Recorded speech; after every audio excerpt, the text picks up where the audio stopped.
Assalamualaikum warahmatullahi wabarakatuh. Kami dari kelompok 8 kelas Statistika A akan mempresentasikan sebuah paper penelitian yang berhubungan dengan distribusi teoritis, yaitu analisis kebutuhan ruang parkir pada Paragon Mall Semarang. Sebelum masuk ke pembahasan, alangkah baiknya kami memperkenalkan diri terlebih dahulu. Perkenalkan, nama saya Robetur Rahman dengan plat NIM akhir 2003. Saya Ivan Triwicaksono dengan NIK Mahir 2021. Saya Devi Nugraheni dengan plat NIM akhir 2041. Saya Muhammad Ardi Effendi dengan 4 NIM akhir 2063. Saya Ahmad Farid Jainuddin dengan 4 NIM akhir 2093. Baik, langsung saja masuk ke pembahasannya. Ya, untuk soal yang pertama, yakni permasalahan apa yang diangkat dalam penelitian tersebut? Permasalahan yang diangkat dalam penelitian tersebut ialah kebutuhan ruang parkir di Paragon Mall, serta mencari solusi terbaik mengatasi masalah perparkiran yang ada di Paragon Mall. Oke, selanjutnya untuk nomor 2, apa rekomendasi solusi distribusi teoritis untuk menyelesaikan permasalahan tersebut? Oke, next. Jadi untuk rekomendasi solusi distribusi teoritis yang dipakai di sini adalah distribusi Poisson. Jadi biasanya timbulnya antrian dalam suatu sistem parkiran ini disebabkan karena kapasitas pelayanan yang tidak memenuhi kapasitas permintaan atau juga bisa disebabkan karena kedatangan pengunjung itu lebih besar daripada kecepatan pelayanannya. Untuk model antrian yang dipilih atau biasa digunakan ini yaitu diuji dulu pada distribusinya. Dan distribusi yang biasa dipakai di sini adalah distribusi Poisson. Lalu bagaimana metode yang digunakan untuk mengimplementasikan solusi distribusi teoritis tersebut? Yang pertama, evaluasi kapasitas parkir pada kondisi existing dianalisis. Lalu yang kedua, analisis kebutuhan ruang parkir. Kemudian analisis sistem pelayanan parkir. Lalu optimasi ruang dan tarif. Setelah itu prediksi masa mendatang. Parameter yang digunakan pada model antrian di dalam penelitian ini adalah yang pertama perhitungan tingkat kegunaan yang disimbolkan dengan rho. Apabila tingkat kegunaan yang didapat bernilai lebih dari 1, maka perlu dilakukan penambahan fasilitas pelayanan.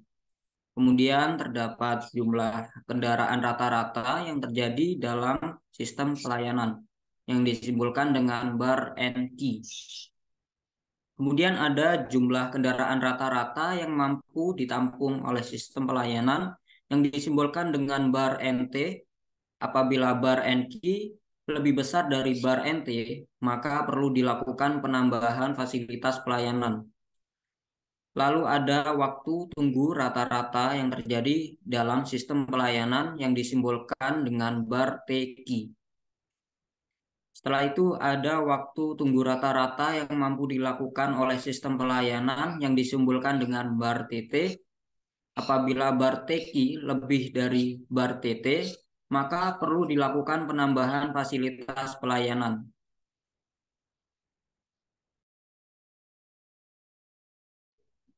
Selanjutnya, bagaimana hasil dan analisis terkait dengan implementasi solusi distribusi teoritis tersebut? Di sini penulis menggunakan distribusi Poisson dalam model MM1II dan model MMSII. Yang dimana M pertama menunjukkan bahwa pola kedatangan pelanggan mengikuti distribusi Poisson, yang berarti pelanggan datang secara acak dan independen satu sama lain. M kedua menunjukkan bahwa waktu pelayanan mengikuti distribusi eksponensial, yang berarti waktu pelayanan tidak memiliki pola atau interval tetap. Satu menunjukkan bahwa hanya ada satu saluran atau server yang tersedia untuk melayani pelanggan. S menunjukkan jumlah saluran atau server yang tersedia untuk melayani pelanggan. Angka ini dapat bervariasi dan lebih dari satu. I pertama menunjukkan bahwa sistem memiliki kapasitas tak terbatas, yaitu tidak ada batasan pada jumlah pelanggan yang dapat mengantri. I kedua menunjukkan bahwa tidak ada batasan pada jumlah pelanggan yang dapat melayani secara bersamaan. Asumsi distribusi Poisson digunakan untuk menggambarkan pola kedatangan pelanggan. Pola kedatangan pelanggan dianggap mengikuti distribusi Poisson dengan laju kedatangan, disimbolkan dengan lambda. Distribusi Poisson memberikan dasar untuk menghitung metrik kinerja seperti rata-rata panjang antrian, rata-rata waktu tunggu, rata-rata panjang sistem, dan rata-rata waktu tinggal dalam sistem. Analisis dilakukan setelah dipastikan bahwa seluruh data sudah memenuhi distribusi Poisson. Sehingga dalam mengambil hasil analisis menggunakan modul MM1II dan modul MMSII. Nah, di sini sudah ditampilkan dua tabel, yaitu tabel 4, yaitu hasil analisis model antrian MM1II pada gardu keluar, dan tabel kelima hasil analisis model antrian MMSII pada gardu keluar. Baik, lanjut ke soal selanjutnya yaitu bagaimana kesimpulan dari penelitian tersebut. Setelah pembahasan yang sudah dijelaskan tadi, dapat ditarik kesimpulan bahwa kebutuhan parkir mobil sudah melebihi kapasitas yang ada. Kemudian lokasi parkir sepeda motor masih dapat memenuhi kebutuhan parkir sepeda motor. Kemudian terdapat distribusi kendaraan yang kurang merata pada lahan-lahan parkir yang ada, khususnya area parkir mobil. Kemudian solusinya yaitu optimasi ruang akan meningkatkan kapasitas lahan parkir mobil merbabu menjadi 145 SRP dengan total menjadi 1115 SRP dan lahan parkir sepeda motor Wika 1272 SRP dengan total menjadi 2030 SRP. Kemudian penambahan marka parkir diperlukan pada lahan parkir non-gedung dan optimasi pentarifan didapatkan hasil rekomendasi. Mungkin itu saja presentasi dari kelompok kami. Kurang lebihnya mohon maaf. Terima kasih. Wassalamualaikum warahmatullahi wabarakatuh.